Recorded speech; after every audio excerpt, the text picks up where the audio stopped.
دا زنانو په خاوند څه حق دی اخلی تفصیل دی خو په خاوند دی دا حق دی چې نه ډوډۍ کور جامې دا مولا وروړي دا په حق دی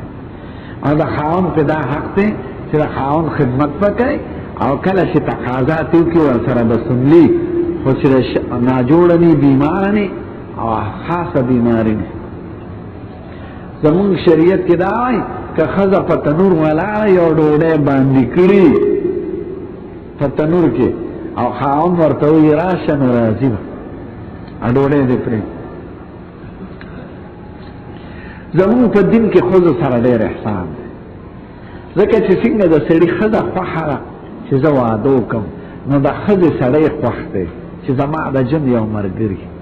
او د ښځې سړی ډېر زیات خوښ دی خو شریعت ټول هر څه په سړي کړل ورته وایي کور به ته برابره جامې به وله ته برابره کالي به ته برابره ښځه به د عزت په طریقه په ډولۍ کې بوځې کور ته نو چې ټوله ذمواري په سړي واچوله حال دا چې د ښځې او د سړي خو دواړو یو بل ته ضرورت و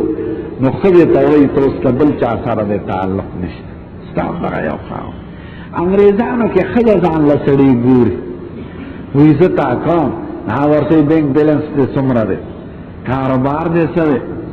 او زه یو میاشت په یو ځای تېر کړو نو که طبیعت مو لګېد نو ښه پخه کني ته به په خپل نو یو میاشت په کمره کې ملاست نو چې اور او پنبه یو ځای کېږي هغې به څه کوي